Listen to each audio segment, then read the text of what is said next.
queridos. Glória a Deus. Abre a tua Bíblia no Evangelho de Jesus Cristo, descrito por Lucas, capítulo de número 8. Evangelho de Jesus Cristo, capítulo 8. Se você está com vontade de ir no banheiro, é agora a hora. Se você está com vontade de beber água, é agora a hora. Se você está com vontade de fazer alguma coisa, porque quando nós começarmos o nosso culto, nós vamos ficar cativos à palavra. Nós vamos ficar aqui sedentos e famintos pela palavra. E nós vamos eliminar toda a dispersão. Vamos eliminar aqui todo o atrapalho daquilo que é a palavra que Deus tem para nos entregar essa noite. Em nome de Jesus. Lucas, capítulo de número 8. Nós vamos ler a parábola da candeia. Nós estamos estudando uma série de mensagens aqui na igreja sobre as pregações de Jesus. As parábolas, pode sentar. As pregações de Jesus, as parábolas de Jesus. Nós já estamos no 11º domingo. Nós falamos sobre a figueira, sobre o semeador, sobre o grande banquete, sobre Lázaro e o rico. Nós falamos sobre o joio e o trigo, o fariseu e o publicano, o filho pródigo, o irmão do filho pródigo. Falamos sobre o bom samaritano, falamos sobre a igreja. Falamos no domingo passado sobre os dois fundamentos, a casa firmada sobre a rocha e a casa firmada sobre a areia. E hoje a parábola da candeia. Parábola é um termo que se dá a uma ilustração, a uma história em que Jesus conta, em que todos que estão lhe ouvindo têm capacidade de entender. Essa é a grande intenção da parábola. Desde uma criança até o mais idoso, a intenção da parábola é que todos saiam com compreensão plena daquilo que é a mensagem que Jesus quer entregar para cada um de nós. E esse auditório, ou essa igreja que Jesus estava pregando, era o povo que estava acompanhando, povo que havia sido impactado por ter sido curado, ou por ver a cura na vida de outros, o povo que era impactado por ser chamado, porque Jesus ia caminhando e chamando os discípulos no meio da sua caminhada, povo que era impactado por ver demônios sendo expelidos, povo que era impactado por ver pecados sendo perdoados na vida de outros. Por exemplo, quando Jesus demonstra sua autoridade sobre demônios, ele expulsa demônios. Quando Jesus demonstra sua autoridade sobre a enfermidade, ele cura enfermos. Quando Jesus demonstra sua autoridade sobre a natureza, ele anda sobre as águas, ele dá ordem a que os peixes venham e haja uma grande pesca. Quando Jesus demonstra sua autoridade como Deus, ele perdoa publicanos como pecadores. Então, as parábolas, elas têm a intenção de fazer com que o reino de Deus seja apresentado. A parábola o pregador é Jesus. A pregação, as parábolas e os corações alvos para ser alcançados, libertos, curados, restaurados e principalmente salvos para a glória de Deus. Então, quando você estiver lendo a parábola, as parábolas, tenha pleno conhecimento e entendimento que a intenção da parábola é apresentar o reino de Deus, que a intenção da parábola é fazer com que os corações sejam alcançados por cada uma dessas histórias. Jesus falava as parábolas do semeador, porque os agricultores entendiam. A parábola da dracma perdida dentro de casa, porque uma dona de casa entendia quando se perdia algo dentro de casa. Um filho perdido, envolvido na bebida e na prostituição, porque quem é pai e mãe e tem um filho perdido nesse mundo, entendia claramente. E aqui nessa parábola, onde Jesus vai falar sobre a candeia, que hoje é como se fosse... Eu não sei se eu chamo a atenção dele ou da mãe. Não deu para segurar? Então vai lá, é melhor. A parábola, a intenção desta parábola é entender que a candeia é como se fosse uma luz. Naquela época, filho, coloca ali por favor o desenho de uma candeia. Naquela época não havia luz elétrica nas casas. E eu vou ler aqui, vocês vão entender. O que havia era um instrumento de barro em que tinha dois orifícios. De um lado era colocado o pavio, do outro lado era colocado o azeite. Do lado da frente aqui o pavio e do lado de trás o azeite, e assim iluminava as casas. Essa era uma candeia. E a gente vai ler aqui agora a partir do versículo 16 de Lucas capítulo 8. Diz assim: ninguém depois de acender uma candeia a cobre com um vaso, ou põe debaixo de uma cama.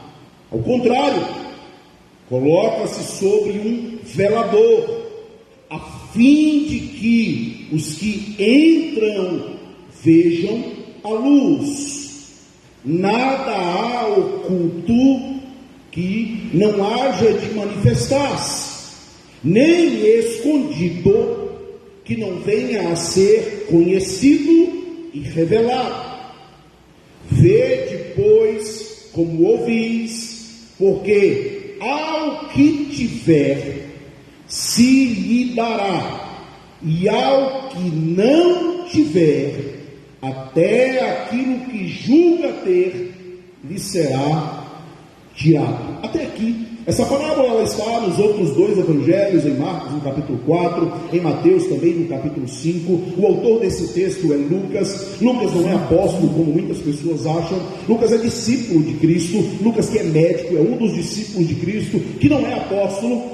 Lucas, ele escreveu 2 livros da Bíblia. Ele escreveu o Evangelho de Lucas e ele escreveu o livro de Atos dos Apóstolos. A escrita é muito semelhante, tanto de Lucas quanto de Atos. Lucas era um discípulo que amava o Senhor e que tinha os dons, capacidades dadas por Deus, onde manifestava esses dons através de ser um instrumento de Deus para os enfermos, mas também para deixar registrado até os dias de hoje as histórias, as pregações, as experiências que ele viu, viveu e ouviu acerca de Cristo. O livro de Lucas é um livro que nos dá muita riqueza. Esse texto especificamente, ele é um texto para os judeus. Está falando aqui dos judeus, e aparentemente não parece, mas é uma crítica aberta aos judeus esse texto. Por que é uma crítica aberta aos judeus? Porque Jesus escolheu os judeus para a salvação. Tanto que a palavra do Senhor diz que eu vim para os meus, Jesus, judeu, eu vim para os meus, mas eles não me receberam. Todos aqueles quanto me receberam serão chamados filhos de Deus. E quem são os que receberam a Cristo que não os judeus? Nós, gentios, de outra cultura, de outro povo, de outra herança. Nós somos videira enxertadas, nós somos enxertados na videira. Nós somos, para vocês entenderem, como filhos adotivos. Jesus, falando para os judeus, seus filhos, eles não receberam, mas nós, que não somos judeus, filhos adotivos, alcançados por um missionário chamado Paulo, que sai da Ásia e também para todos os outros continentes, para pregar o Evangelho, e nós alcançamos essa palavra de Cristo. Aliás, nós não alcançamos, nós somos alcançados por essa palavra viva, verdadeira e eficaz. Esse livro de Lucas, antes de eu entrar no texto, ele fala algumas coisas muito ricas. A grande ideia desse texto aqui é substituição, e vocês vão entender. Substituição de Israel físico, carnal, por um Israel espiritual.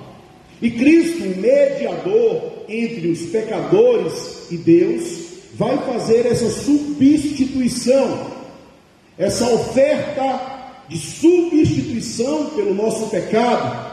Por isso nós somos lavados pelo sangue, substituindo o pecado agora por uma nova criatura.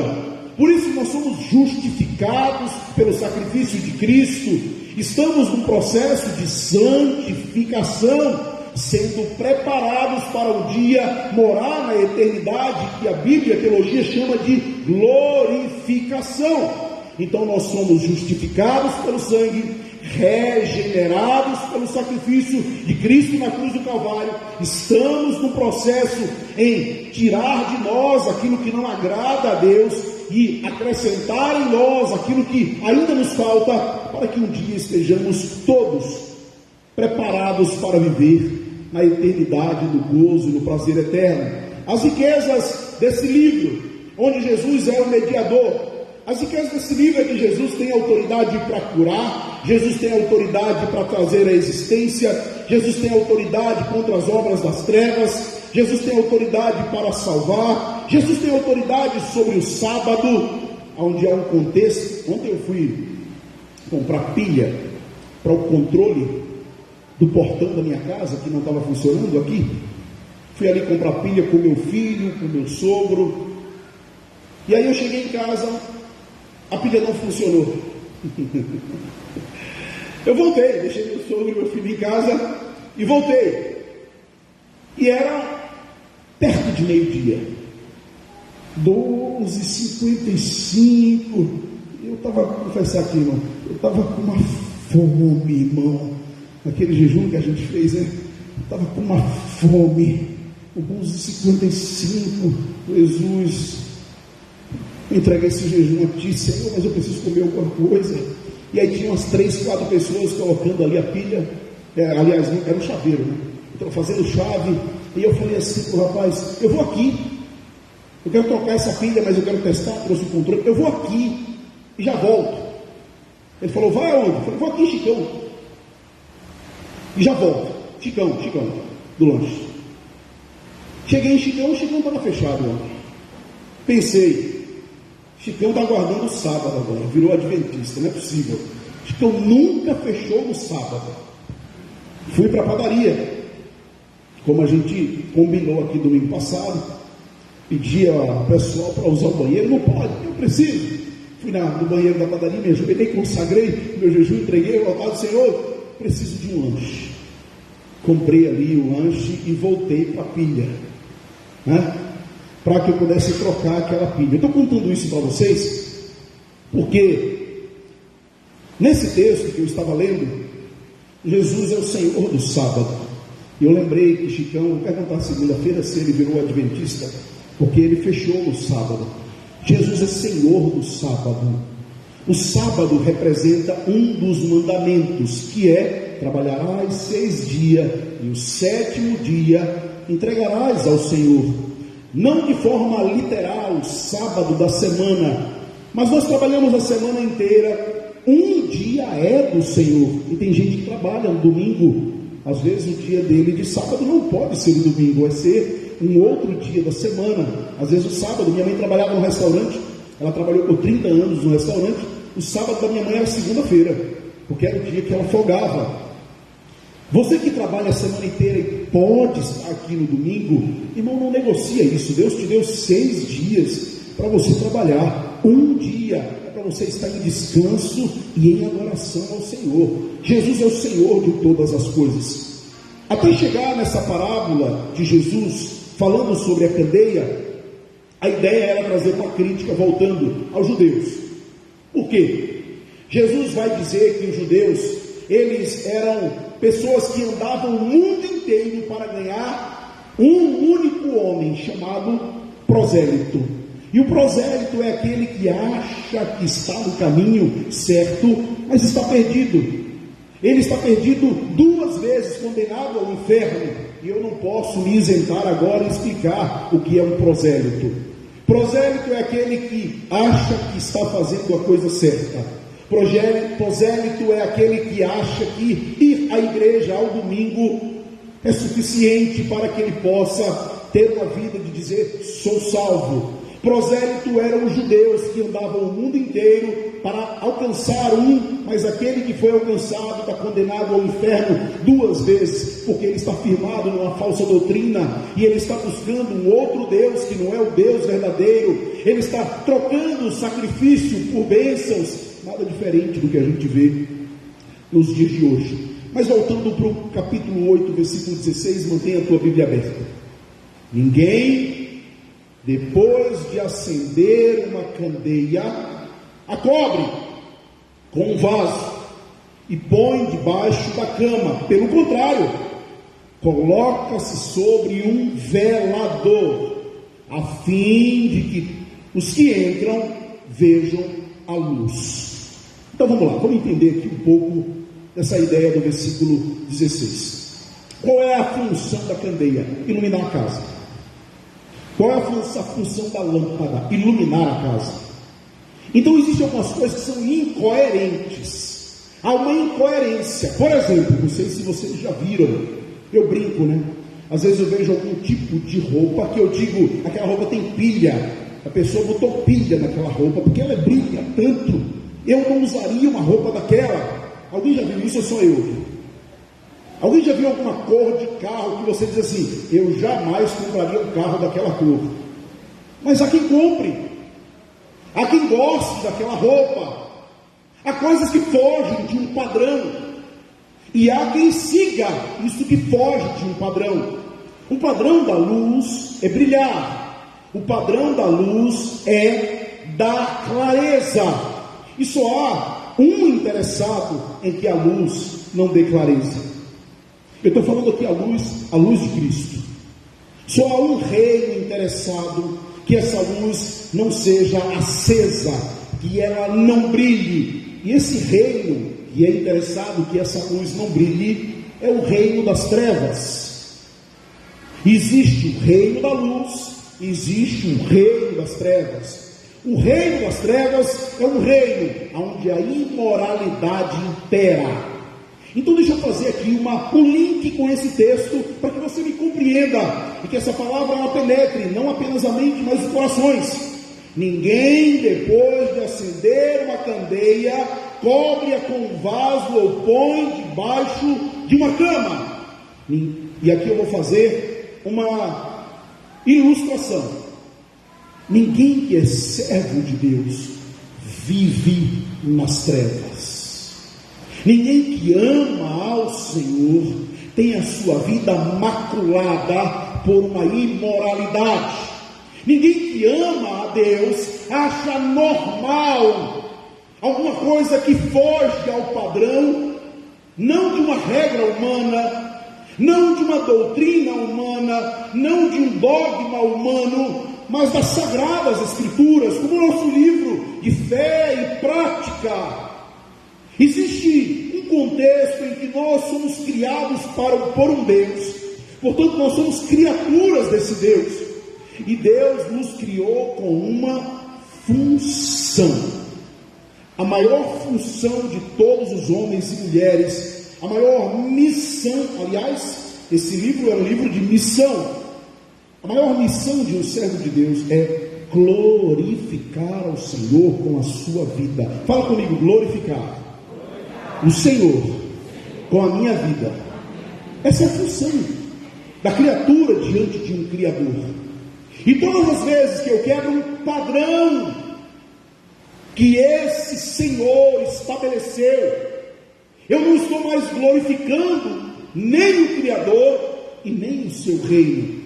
Eu estou agora exaltando o reino das trevas. Então uma luz que ela é colocada debaixo de uma cama, uma luz que é colocada debaixo de um alqueire, ela se apaga.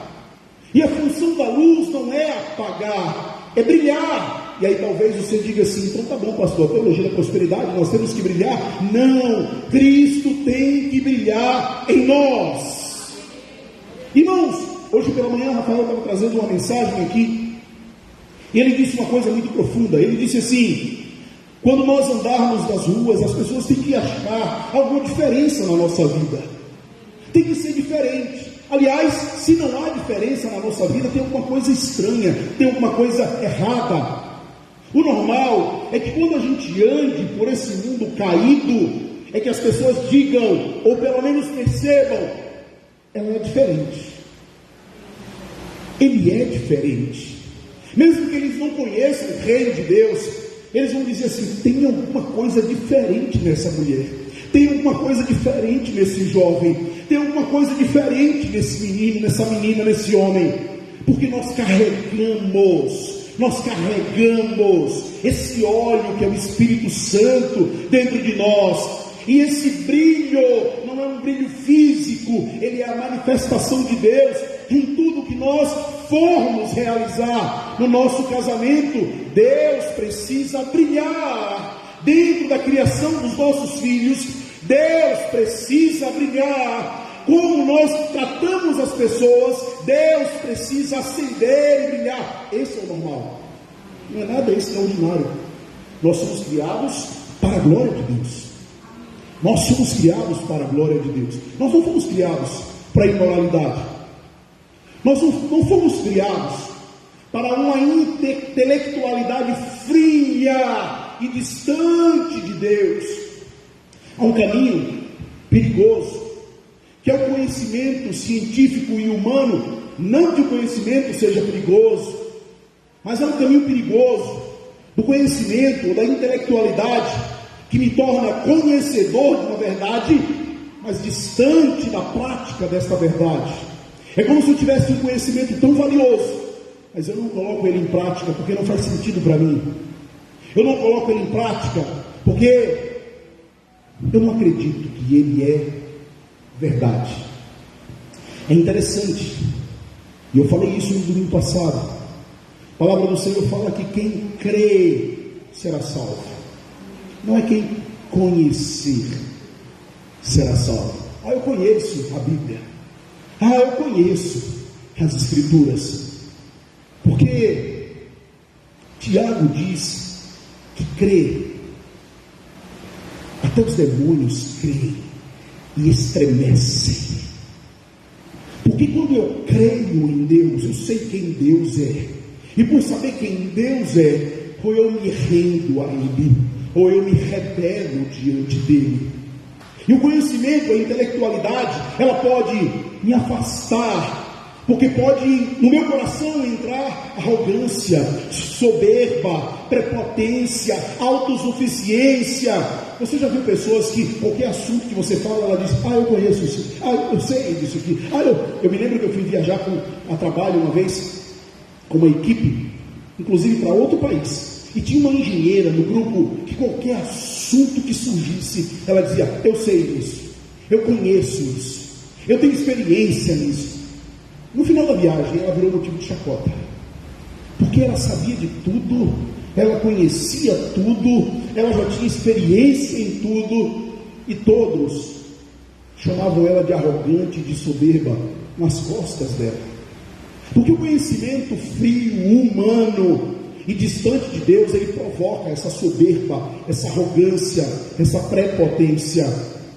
Mas existe um outro reino, que é o reino da espiritualidade, que ele pode ser um reino de luz, e que ele pode ser um reino das trevas.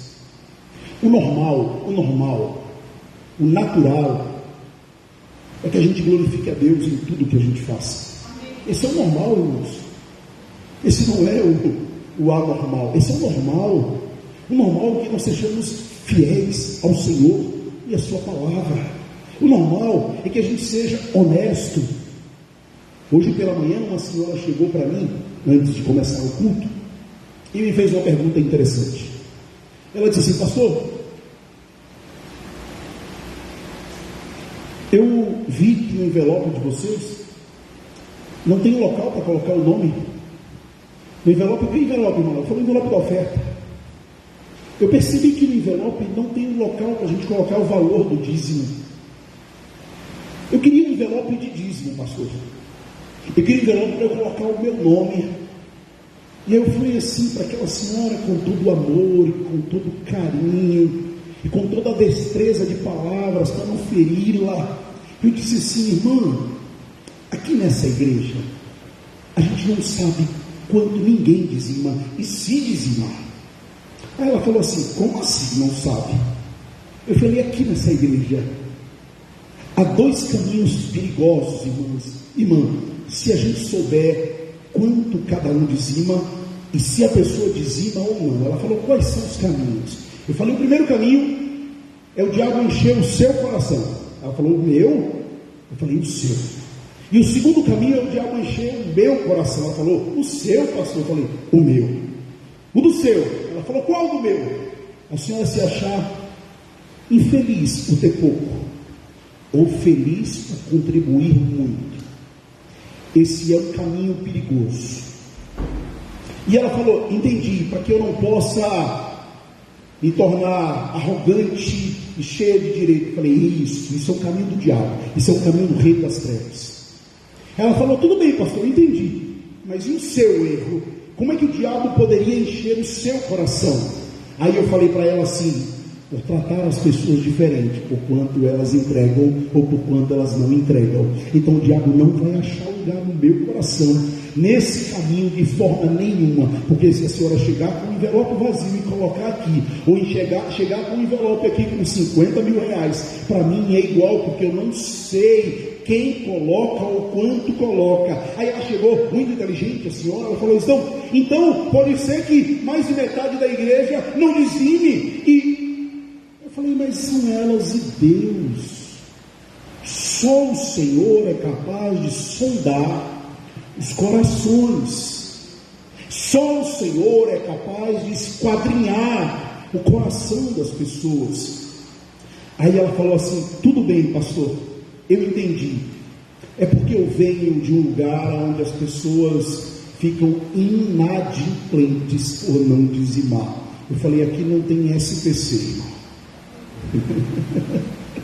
No reino de Deus não tem SPC, pode ficar tranquila. Inclusive, se a senhora está devendo os últimos 6 dízimos e quiser entregar aqui agora, está perdoado os pecados da senhora. É um rio, e nós brincamos aqui. É porque o reino de Deus é um reino diferente do reino dos homens.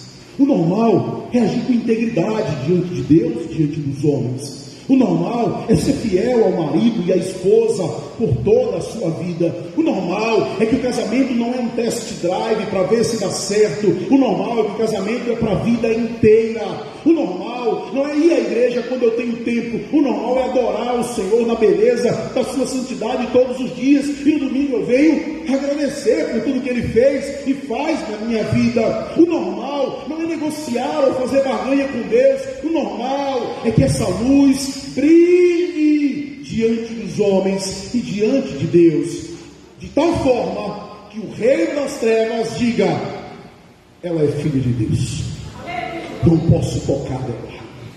Ele é o filho de Deus, não posso tocar nele. Esse é o normal, porque não vale encantamento contra Israel. Macumba não pega em crente. Esse é o normal, irmãos. Esse é o normal. O normal é que diante de uma enfermidade eu não fico desesperado, porque eu e Deus somos maioria.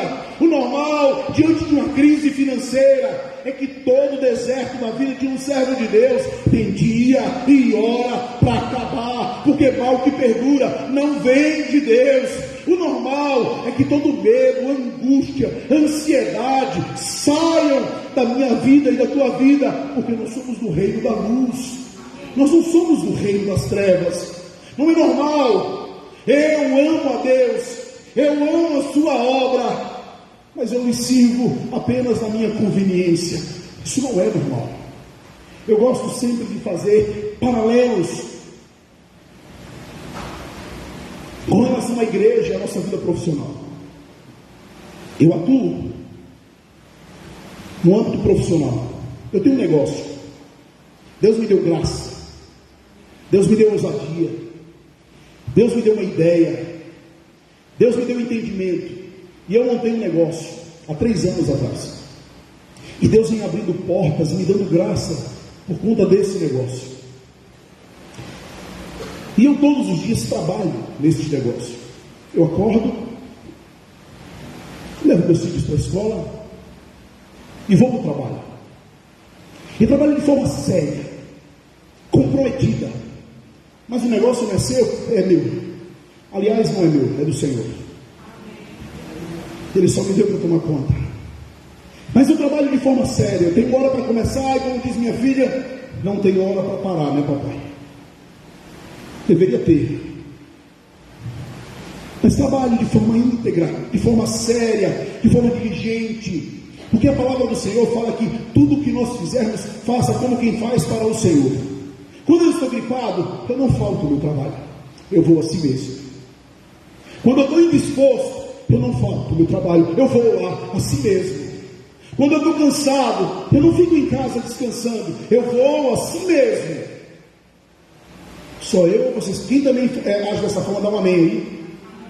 Quem trabalha de forma séria para trazer sustento para a sua casa, fala amém aqui. Mas na igreja a gente não é assim. Chovendo. Eita, está chovendo. Você vai trabalhar no dia de chuva? Eu vou. Eu nem tenho guarda-chuva, porque todos que eu tenho eu perco. Eu vou. Mas muitas vezes, está chovendo, a gente não vem na igreja. E não, o normal é glorificar a Deus. O natural é, diante de dificuldades, a gente não para. Esse é o normal na vida de um servo de Deus, porque nós somos aquele em que trazemos luz no meio das trevas. Pastor, então você não se atrasa no trabalho? Às vezes me atraso. Mas isso não é prática.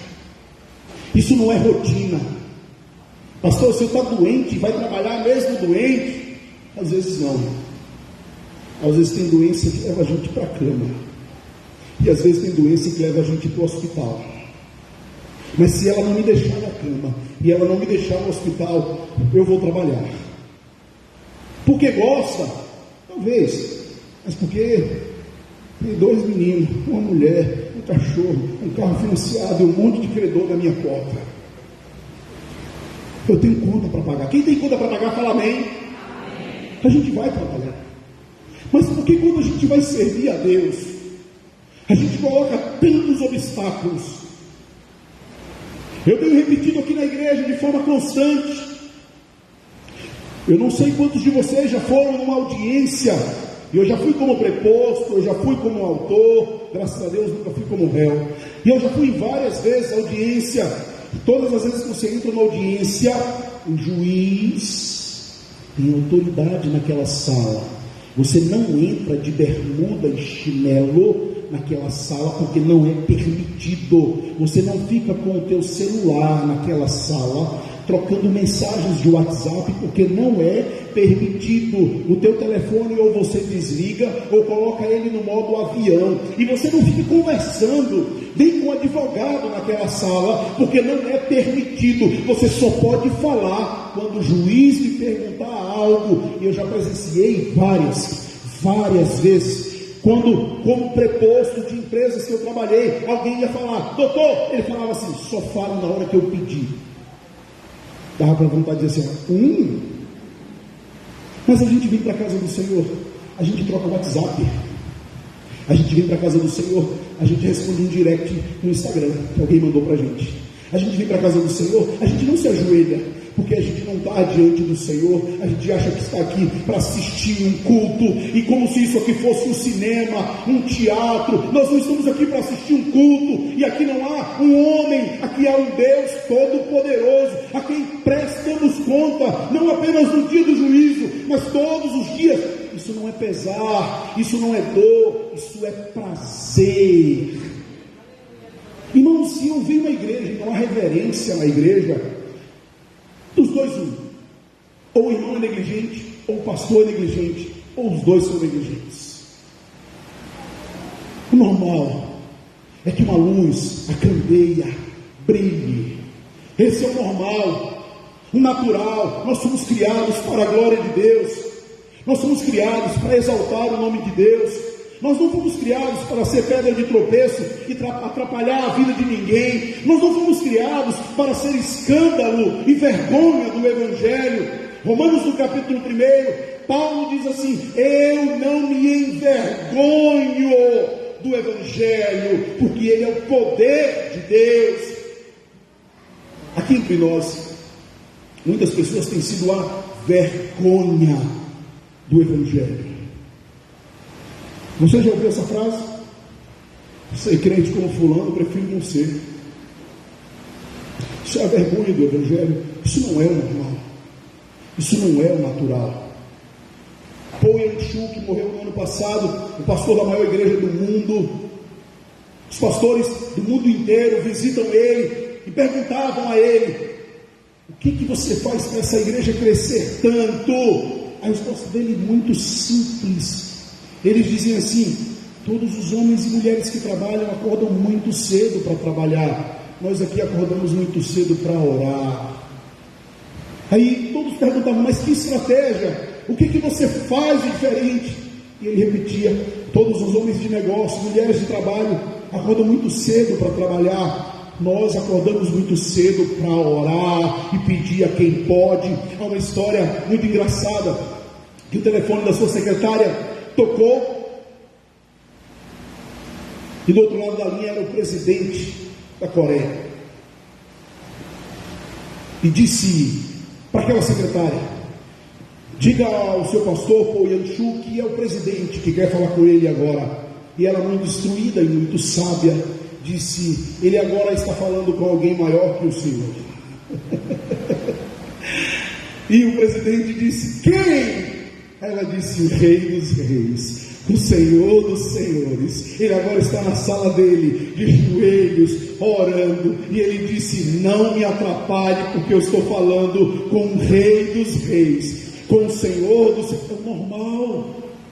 E não é normal que crente ore, é natural que crente jejue, é normal, é natural que a gente fuja do pecado. Nós lemos o livro de Jó essa semana, e em Jó capítulo 1, no versículo de número 8, Deus diz para Satanás, tem visto o meu servo Jó, lá no versículo 8, homem reto e íntegro, e que se desvia do mal. Irmão, será que Deus é capaz de dizer isso de mim? Tem visto o meu servo Marcelo, homem reto. Eu estou colocando Marcelo para não falar teu nome, viu? Homem reto e íntegro, que se desvia do mal. Irmãos, há um reino de luz, e nesse reino de luz não é nada de extraordinário realizarmos a vontade desse Deus. Não é nada de extraordinário obedecermos a esse Deus. Ele deixou a instrução para nós. Moisés, quando foi no Sinai para orar, Moisés desceu do Sinai com as tábuas da lei, entrou no lugar santo, tirou as sandálias dos pés, subiu ao Sinai, viu aquela planta pegar fogo e não se consumir, aquela sarça, mas ele desceu com a orientação do que era o desejo de Deus. Depois vocês leem em casa, Êxodo capítulo 20, versículo 1 até o 17, os mandamentos que Deus nos deu. Não tomarás o Senhor teu Deus, amarás o Senhor teu Deus de todo o teu coração, não farás para ti imagens de escultura, guardarás o dia do Senhor, não falarás o nome do Senhor em vão, não matarás, não roubarás, não furtarás, não darás falso testemunho, não cobiçarás a casa do teu próximo, a mulher do teu próximo. E Moisés desce com as leis, para que o povo obedecesse ao Senhor. Jesus Cristo sobe ao monte, para fazer o sermão do monte, e ele não desce com as tábuas da lei, ele desce com uma graça, com favor, com um presente dos céus, para anunciar a salvação. A pergunta que eu vou te fazer hoje é uma pergunta muito simples, muito simples. O que você tem feito com essa luz? O que você tem feito com essa candeia que um dia te iluminou? O que você tem feito com essa boa notícia que um dia te alcançou? O normal é compartilharmos com todas as pessoas ao nosso redor, na nossa família, no nosso trabalho, na rua. O normal é clamar por almas e almas que estão indo em direção ao inferno. Não tem nada de extraordinário em evangelizar. É o normal. O normal de uma luz é brilhar. O normal de uma luz não é colocá-la debaixo da cama. O normal de uma luz não é colocá-la debaixo de um alqueire. O normal é que ela ilumine todo o ambiente em que ela estiver. Versículo 17. Não há nada oculto que não haja de se manifestar. Não há nada escondido que não venha a ser conhecido e revelado. Irmãos, se você é serva de Deus, se você é servo de Deus, todo mundo do teu trabalho te respeita pela tua posição de servo de Deus e de serva de Deus. Eu trabalhava no SWAP e havia um grupo de WhatsApp em que eu saí desse grupo umas 7 vezes, porque era um grupo de homens, e de vez em quando colocavam no grupo coisas obscenas, mas era um grupo de trabalho. Mas não me cabe. Se não me cabe, eu saio. Tem lugares que não vão te caber e você vai precisar sair, até que chega um momento em que as pessoas percebem a tua posição e elas não brincam mais com você. Elas dizem assim: fulano está no grupo, não coloca essas coisas no grupo não. Porque as pessoas começam a te respeitar quando você levar Deus a sério, quando você levar o reino de Deus a sério. Muitas festas você não vai ser mais convidado, mas pastor da minha família não vai ser mais convidado, porque não te cabe lá, porque aquele ambiente não é para a glória de Deus. Mas pastor, eu vou ter que me afastar. Não é você que vai ter que se afastar, é que o reino da luz não combina com o reino das trevas. Pelo contrário, se você for convidado lá, você vai deixar uma palavra. Se você for convidado, você vai orar pelo aniversariante. Mas pastor, ninguém me chamou. Você vai orar porque você é diferente. E a palavra do Senhor em Malaquias 3,18 diz que a diferença do que serve para aquele que não serve a Deus. Mas o versículo 18 ele termina assim, e eu já estou encerrando. Vede, pois, como ouvis. Deixa eu parar aqui porque eu tenho um ponto em vírgula. Como é que as pessoas te veem? O que elas ouvem da tua boca? Qual o testemunho que você tem dado do reino da luz? Você tem sido sal da terra, você tem sido luz do mundo. A palavra do Senhor diz que se os meus olhos forem maus, todo o meu corpo será trevas. E Jesus disse: se os teus olhos forem te levar para o inferno, arranca-o, porque é melhor chegar sem um olho no céu do que todo o seu corpo no inferno. O reino da luz é diferente do reino das trevas. Eu não passo vontade, eu me alegro na presença de Deus. Aquele que tem, mais lhe será dado. E se você brilha, Deus vai te dar o óleo, Deus vai te dar a presença do Espírito Santo. E se você tem, Deus vai acrescentar mais e mais na tua vida. Se você tem fé, Deus vai te dar mais fé. Se você tem força, Deus vai te dar coragem e força. Se você tem ânimo, Deus vai te dar mais ânimo. Se você tem disposição, Deus vai te dar trabalho, porque Ele sabe com quem Ele pode contar, e Ele sabe de onde Ele te tirou, e Ele sabe onde Ele está te levando. Mas a Bíblia também diz assim: mas aquele que não tem, até o que tem será tirado. Aqui no final do versículo 18, se você não tem a luz de Cristo, você está debaixo da cama, e uma lamparina debaixo da cama ela apaga, e o servo de Deus que não trabalha para o reino de Deus, ele esfria. Se eu sou uma lamparina, se eu sou um servo do Senhor, vai ter brilho de Deus onde eu for, e não é para minha glória, é para a glória de Deus, é para a glória de Deus.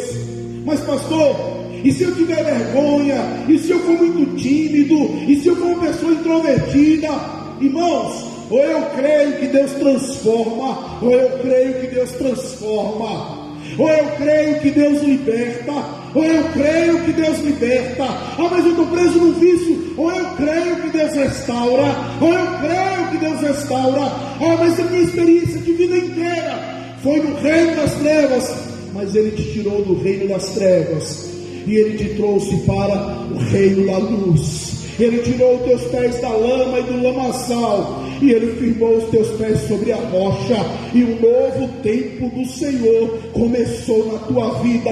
E o projeto de Deus não é um projeto de domingo, ou um projeto de um fim de semana, é um projeto de uma vida inteira na presença do Senhor, é um projeto de uma eternidade inteira na presença do Senhor. Aqui na minha Bíblia, no versículo 16, diz que o local da lamparina, o local da candeia, não é debaixo da cama ou debaixo de um alqueire. O local da lamparina e o local da candeia é sobre um velador. Eu não sei se você sabe o que é um velador, mas é um móvel onde é colocada a lamparina. Deixa eu te contar o que Deus me falou hoje à tarde, quando eu estava orando por essa palavra. Há um lugar que Deus preparou para você, só para você, para que você exale o bom perfume de Cristo. Há um local preparado por Deus que ninguém pode tirar, porque Ele preparou para você. E não é debaixo da cama escondido, e não é debaixo de um alqueire. Ele vai colocar você em um lugar onde o nome dele será exaltado, onde vidas serão transformadas, onde o nome dele será glorificado. E você com a tua boca vai dizer, quando todos perguntarem: quem fez isso? Quem te deu isso? Como foi isso? Você só vai dizer: foi Deus. É Deus. Ele na minha vida, é Ele na minha casa, é Ele no meu casamento, é Ele no meu trabalho, é Ele na criação dos meus filhos. É Deus, é Deus. E agindo Deus, quem impedirá? Feche os teus olhos, curva a tua cabeça. Eu espero de todo o meu coração que essa palavra haja um divisor na tua vida. De todo o meu coração, o meu desejo é que, se você cometeu pecados, depois dessa palavra você se arrependa. O desejo do meu coração é, se você tem alguma pendência no teu passado, essa semana você vai resolver essa pendência. O desejo do meu coração é, se tem algum vício que te amarra, que as algemas sejam quebradas pelo poder da palavra de Deus. O desejo do meu coração é para você que entrou aqui essa noite e ainda não se rendeu, é que você diga: Senhor, eu quero o reino da luz, e eu não quero ser manipulado pelo reino das trevas. Eu quero, Senhor, o Senhor como o Senhor da minha vida, como o Senhor da minha família. Eu quero, porque o Senhor tem um projeto para a minha vida. O Senhor tem um projeto, tem um zelador. Deus tem um projeto para a tua vida. Deus tem um projeto para o teu casamento, para a tua família.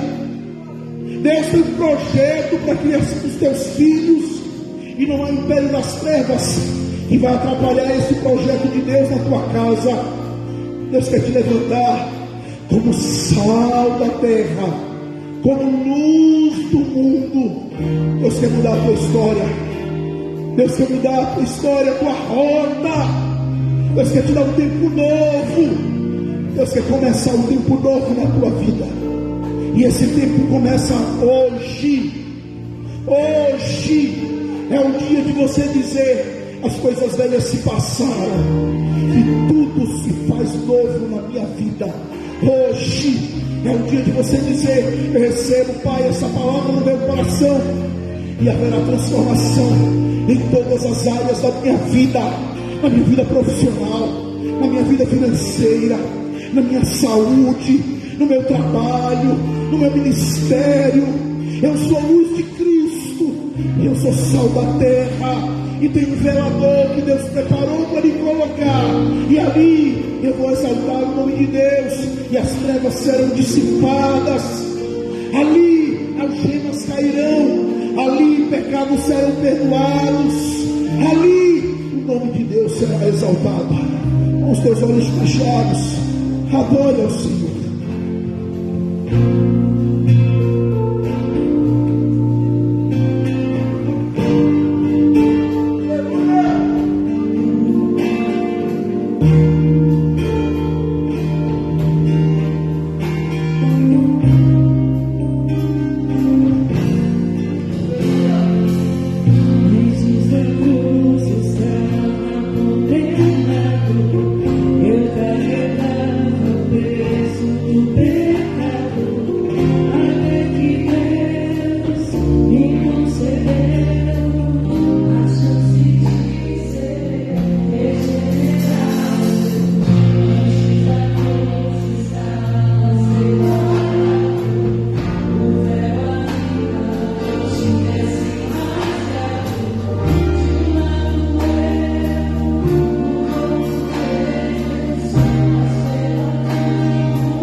Aleluia.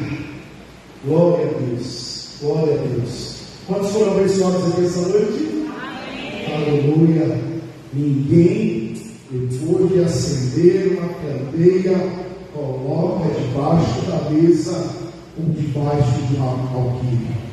Deus quer acender muitas candeias aqui essa noite, para que você possa viver um plano glorioso do Senhor, para que você possa ser um sinal de Deus na vida de muitas pessoas, para que você possa ser o sal dessa terra e a luz desse mundo. Durante muitos anos,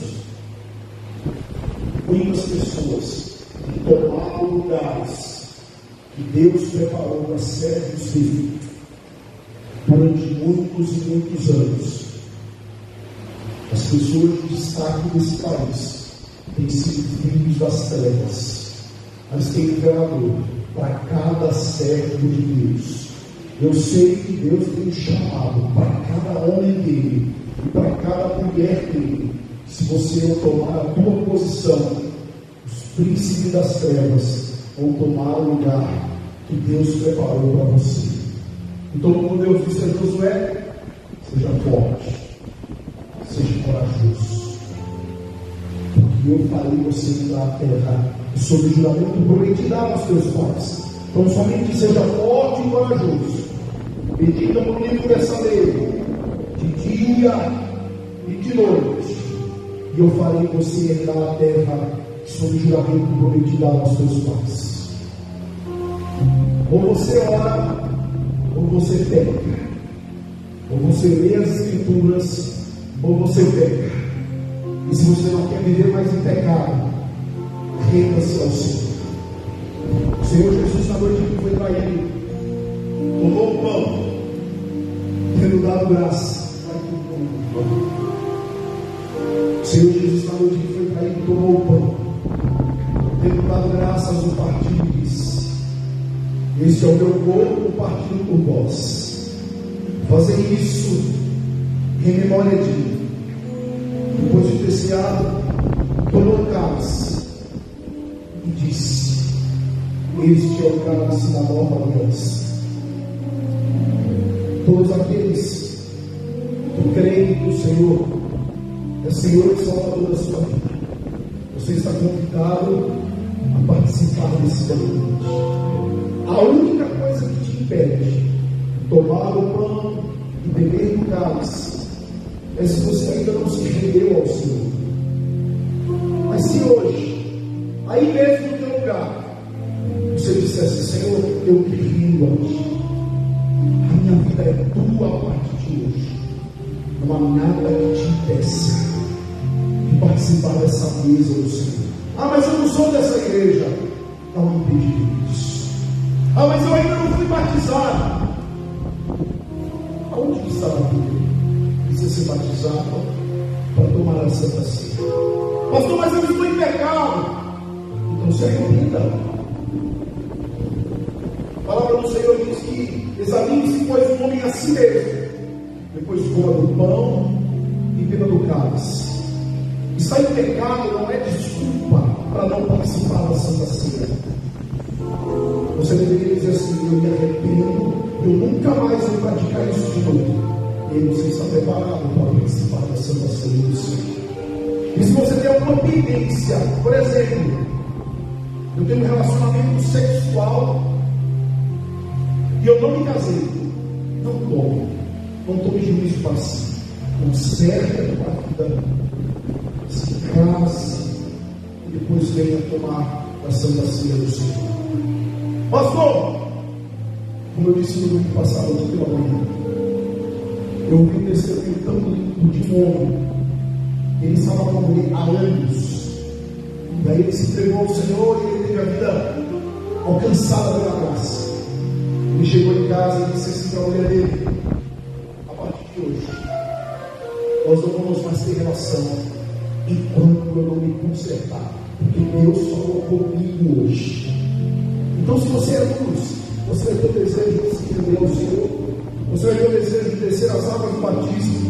Se você é luz, você vai consertar as suas pendências ao lado do Senhor. e você vai vir para sentar na mesa do Senhor, porque isso é ser luz do mundo, isso é ser sal da terra.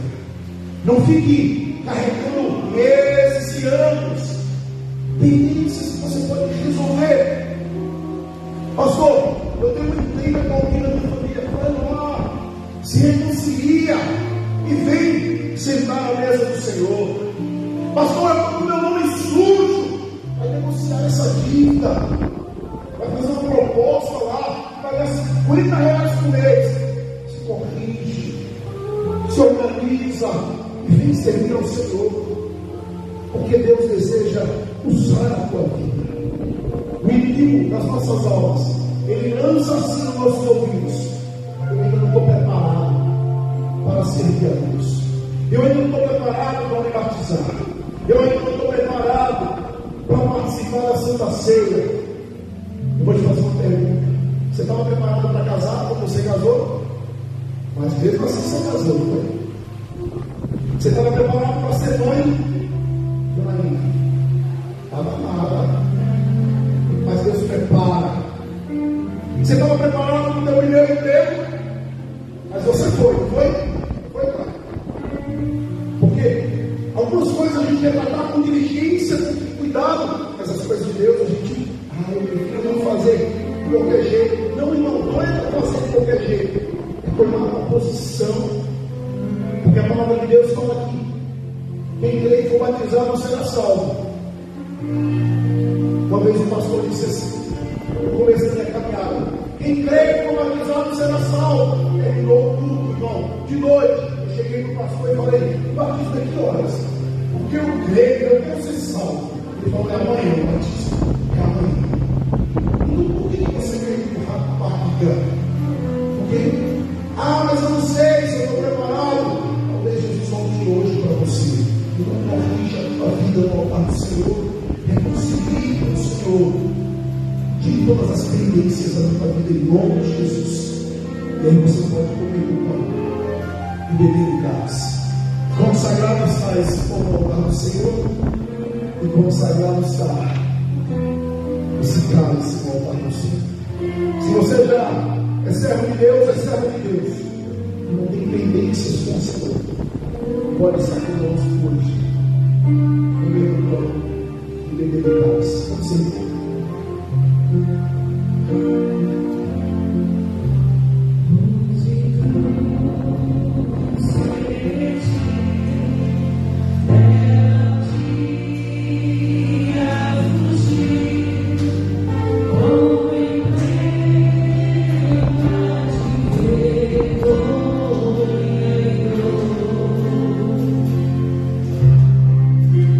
Mas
está o morto da tua vitória? Sai, né? Fala assim para mim. Fala assim comigo. Onde está o morto da tua vitória? Tragada foi a morte pela vida. O meu Redentor vive. Assim, Senhor Deus, no meu lugar, naquela cruz, tomou todos os meus pecados. E Ele disse: façam isso em memória de mim, até que eu venha para buscar a minha igreja. Ele prometeu que viria e Ele veio. Ele prometeu que morreria e Ele morreu. Ele prometeu que ressuscitaria e Ele ressuscitou. Ele prometeu que voltaria e Ele vai voltar para buscar a sua noiva. Comamos do pão e beba do cálice e glorifique o nome do Senhor.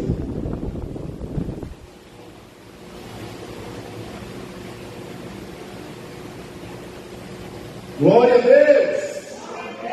Glória a Deus! Aleluia! Glória a Deus! Glória a Deus! Glória a Deus! Olha a tua mão na posição de receber. Deus abençoe a tua semana. Que Deus abençoe o teu trabalho. Que Deus te dê saúde. Que Deus guarde a tua entrada e a tua saída. Que Deus te dê os livramentos. Que mal algum chegue à tua casa. Que mil caia no teu lado e 10 à tua direita. E você não seja atingido.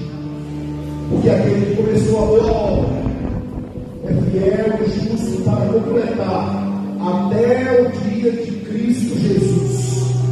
Porque agindo Deus, quem impedirá?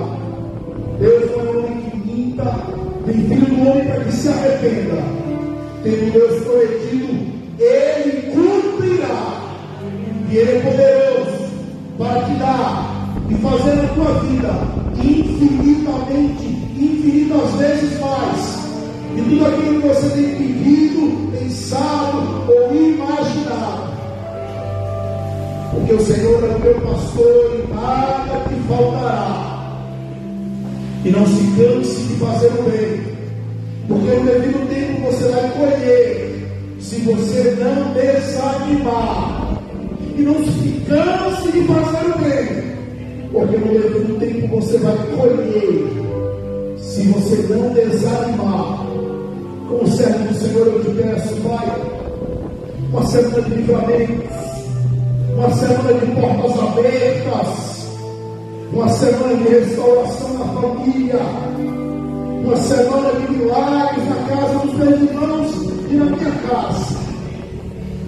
Que Deus te livre da violência e do assalto. Que Deus te livre do homem mau e da mulher estranha. Que Deus guarde a tua saída e a tua entrada, o teu deitar e o teu levantar. Que Ele faça escurecer o seu rosto sobre ti e tenha misericórdia de ti. Que Ele te dê a paz que excede todo o entendimento. Como servo do Senhor, eu te peço, Pai, nos leve em paz para a nossa casa e nos abençoa com toda sorte de bênçãos nas regiões celestiais.